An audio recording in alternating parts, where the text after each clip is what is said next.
کسی قوم کا جائزہ لینے کے لیے ایک مخصوص پیمانہ ہوتا ہے۔ مسلم قوم کا جائزہ مذہبی نقطۂ نظر سے کیا جائے تو اس کے لیے ہمارا پیمانہ قرآن، وحی، احادیث اور صحابہ کرام ہوگا۔ ہم لوگ مختلف گروپس اور جماعتوں میں تقسیم ہو گئے ہیں۔ اسلام کی لچک کو سختی میں بدل دیا ہے اور ہماری اجتماعی زندگی سے اہم قدریں غائب ہو چکی ہیں۔ اسلام کے 5 ستونوں کی پابندی اور عقیدے کے 6 ستون شاید ہی ہماری عام زندگی میں دکھائی دیتے ہیں۔ ایک اللہ پر ایمان لانے کے بعد سب سے پہلی چیز نماز ہے، جو ایمان والے کی پہچان بھی ہے، لیکن گنتی کے مسلمان نماز کے پابند ہیں اور ہماری قیادت تو اس سے بہت ہی دور جا چکی ہے۔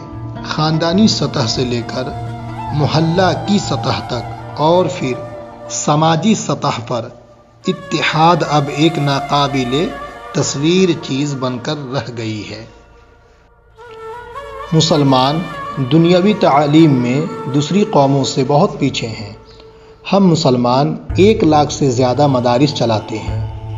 اس کے علاوہ 10 سے 12 ہزار اسکول بھی ہیں۔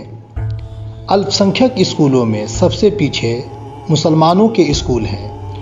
بہو سنکھیک طبقے کے مقابلے میں تو ہماری گنتی بھی مشکل ہے۔ مسلمانوں میں 1 کروڑ سے زیادہ بچوں نے اسکول کا منہ ہی نہیں دیکھا ہے۔ دوسری قوموں کے بچوں کے مقابلے میں یہ تعداد سب سے زیادہ ہے۔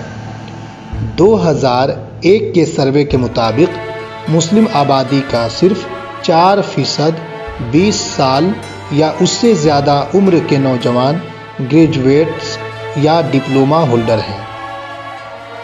مسلمان سرکاری، عوامی اور وسیع پرائیویٹ سیکٹرز میں بھی بہت کم ہیں۔ گورنمنٹ میں صرف 23% ہیں اور پبلک سیکٹر یا پرائیویٹ اداروں میں 6% ہیں۔ IAS اور IFS میں ہمارا تناسب 3 اور 1% ہے۔ انڈین ریلویز میں 4% اور ایجوکیشن ڈپارٹمنٹ میں 6% اور ہیلتھ ڈپارٹمنٹ میں 4% اور نیائے پالیکا میں 7% ہے۔ مسلم مزدوروں میں زیادہ تر خود روزگار سرگرمیوں میں مصروف ہیں، خاص طور پر شہری علاقوں میں۔ ان میں مسلم خواتین بھی شامل ہیں۔ ہندوستان میں 25 ارب پتیوں میں صرف 2 مسلمان ہیں اور ٹاپ بزنس میں مسلمانوں کی تعداد 30 بھی نہیں ہے۔ مسلمانوں کا اپنا زکوٰۃ صدقہ پر مبنی کوئی بھی مرکزی مالیاتی نظام نہیں ہے۔ مسلمان ہیلتھ میں بھی جاگروک نہیں ہے۔ صحت کے حفاظتی اقدام، پوشٹک آہار اور غذا، حاملہ خاتون کی دیکھ ریکھ، نوعمر لڑکیاں اور نوزائیدہ بچے کے متعلق شاید ہی ملی سطح پر کوئی پروگرام کا نظم ہو۔ قوم کا سب سے اہم اور قیمتی حصہ نوجوان ہیں۔ صحیح رہنمائی اور گائیڈنس کی کمی کی وجہ سے یہ اپنا کردار ادا کرنے سے اسمرتھ ہیں۔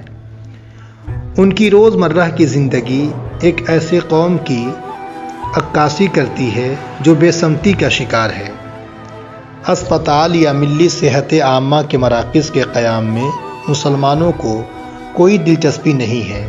مسلمان یا تو سرکاری اسپتال پر بھروسہ کرتے ہیں یا پرائیویٹ اسپتال پر، چنانچہ شوشن کا شکار ہوتے ہیں۔